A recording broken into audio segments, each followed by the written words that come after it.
ద్వాదశ రాశుల వాళ్ళు సంపూర్ణంగా ఐశ్వర్య ప్రాప్తిని అందిపుచ్చుకోవటానికి, సంపూర్ణంగా ఆరోగ్య ప్రాప్తిని సిద్ధింపజేసుకోవటానికి ఎలాంటి సులభమైన విధి విధానాలు పాటించాలో నేటి శుభం లాభం అనే శీర్షికన పరిశీలిద్దాం. జన్మరాశి లేదా నామరాశిని బట్టి కొన్ని ప్రత్యేకమైన విధి విధానాలు పాటిస్తే ఐశ్వర్యము ఆరోగ్యము రెండూ అందిపుచ్చుకోవచ్చు. మేషరాశి వాళ్ళు నెలకొక్కసారి గురువారం పూట పసుపు రంగు దారాన్ని రక్షా కంకణంలాగా ధరించాలి. అలా ధరిస్తూ ఉన్నట్లయితే వాళ్ళకి అదృష్టము ఐశ్వర్యము కలిసి వస్తాయి. అలాగే మేషరాశి వాళ్ళు నెలకొక్కసారి వాళ్ళ జన్మ నక్షత్రం ఉన్నప్పుడు కానీ నామ నక్షత్రం ఉన్నప్పుడు కానీ ఎక్కడైనా అరటి చెట్టు దగ్గరకు వెళ్ళి అరటి చెట్టు దగ్గర ఆవు నెయ్యి దీపాన్ని వెలిగించాలి. దీనివల్ల త్వరగా ఆరోగ్య ప్రాప్తిని ఐశ్వర్య ప్రాప్తిని సిద్ధింపజేసుకోవచ్చు. అలాగే వృషభ రాశి వాళ్ళు ఎవరైనా సరే ప్రతి నెలలో కూడా చవితి తిథి రోజు గణపతిని గరికపోచలతో పూజించి గరికపోచల మాలికను గణపతికి అలంకరించాలి.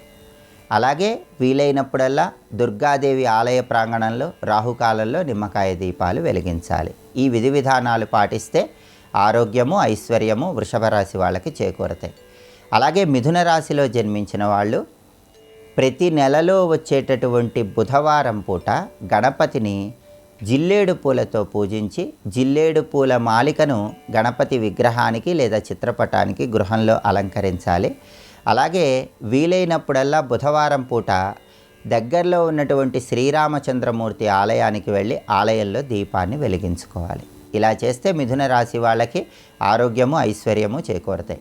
కర్కాటక రాశిలో జన్మించిన వాళ్ళు ప్రతి సోమవారము కూడా శివలింగానికి ఆవు పాలతో అభిషేకం చేసుకోవటం, అలాగే అమావాస్య పౌర్ణమి తిథుల్లో దుర్గాదేవికి కుంకుమార్చన చేయటం ద్వారా ఆరోగ్యం ఐశ్వర్యం చేకూరుతాయి.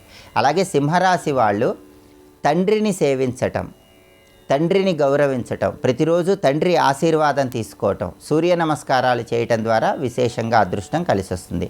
కన్యారాశి వాళ్ళు బుధవారం పూట గణపతిని గరికపోచలతో పూజించటం, గరికపోచల మాలిక గణపతికి అలంకరించటం, బుధవారం పూట నెలకొకసారి ముత్తైదువులకు తాంబూల దానం ఇవ్వటం ద్వారా అదృష్టం త్వరగా చేకూరుతుంది.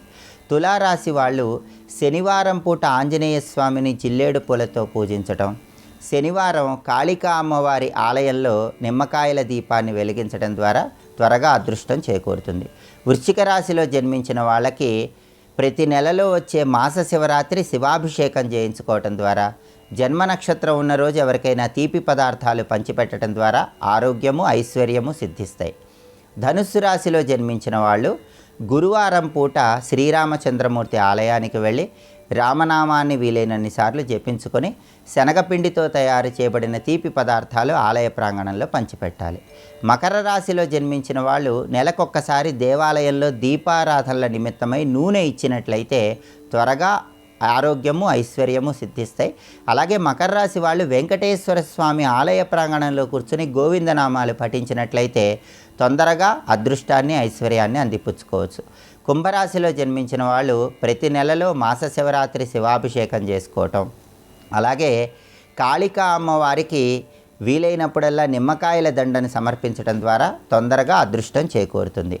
మీనరాశిలో జన్మించిన వాళ్ళు అమావాస్య తర్వాత వచ్చేటటువంటి గురువారం పసుపు రంగు వస్త్రాలు ఎవరికైనా దానం ఇవ్వటం, అలాగే అమావాస్య తర్వాత వచ్చే గురువారం తాళింపు పెట్టిన శనగలు ఎక్కడైనా దేవాలయ ప్రాంగణంలో భక్తులకు పంచిపెట్టడం ద్వారా త్వరగా అదృష్టాన్ని ఐశ్వర్యాన్ని సిద్ధింపజేసుకోవచ్చు. ద్వాదశ రాశుల వాళ్ళు రాశిని బట్టి ఈ ప్రత్యేకమైన విధి విధానం పాటించండి. సంపూర్ణంగా ఆరోగ్యాన్ని ఐశ్వర్యాన్ని సిద్ధింపజేసుకోండి.